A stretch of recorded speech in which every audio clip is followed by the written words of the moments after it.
Christie could be in the middle of a brewing scandal in New Jersey that smacks of political retaliation. All right, here's the story.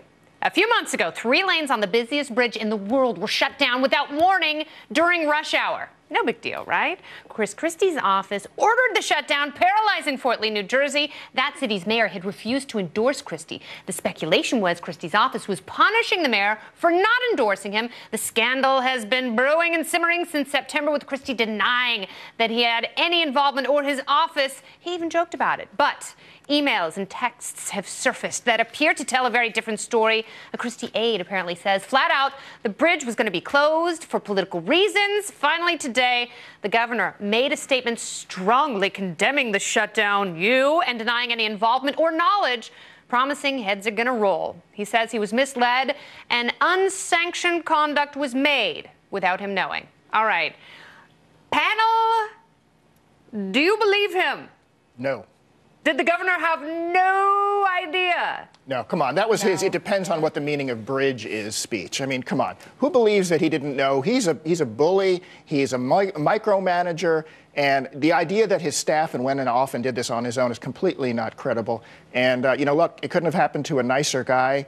And I think, a lot of people across the political spectrum are rejoicing today. Democrats are certainly happy that he's not going to be a factor in 2016, and a lot of Republicans. Now, is Bridge Ghazi enough to torpedo Christie's chances in 2016? I like that term. Yeah, I think it will, and I actually agree with Steve. We look at his pattern of prior behavior at the RNC, where he was supposed to speak for Romney, but instead spoke about himself. That was a horrible speech. Yeah. Hugging Obama weeks before the election. That didn't bother me. Refusing to campaign for Kayleigh. This is not a Republican. He betrays his friends and punishes his enemies. And honestly, I think a great Democrat one day.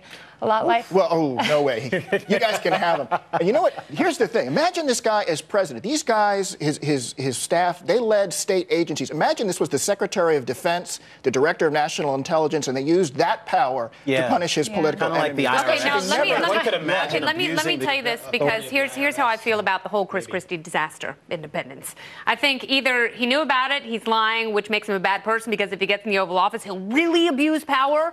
Or if he's not lying, he hires really horrible people who do bad things and he's incompetent. Exactly. Or he just hires really bad people to do the rosy picture, Matt Welch. The rosy picture, his staff was lying to him. He didn't know. He was speaking honestly afterwards when he said, my office had nothing to do with this, which we now know was just not true.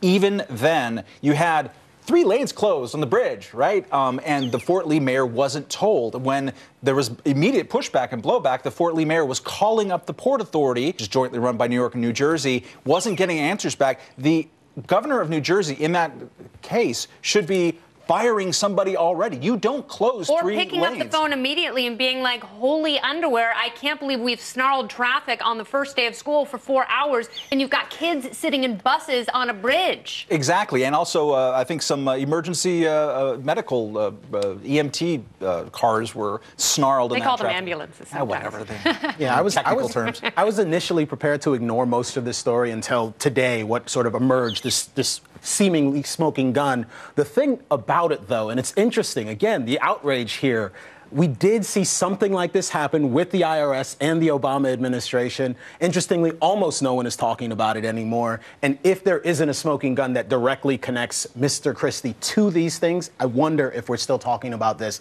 and it keeps him from running altogether for president or having a successful run. I don't know. Is this enough, though? I mean, is it enough to keep him out of the presidential race? He's the front runner on the Republican side, right? Yeah, he's got a problem already on the Republican side. They don't like to elect Northeast Republicans. They see them as too liberal. This is just the absolute nail in the coffin that a Marco Rubio or any of those other candidates will use to just Rand Paul, any of them. And thank goodness, because we tried it. It didn't work with Romney when we had a Northeast moderate, and we tried another moderate with McCain. Well and thank goodness, this guy's going down. So. All right, Bernie Sanders it is. Thank you both very much for being here.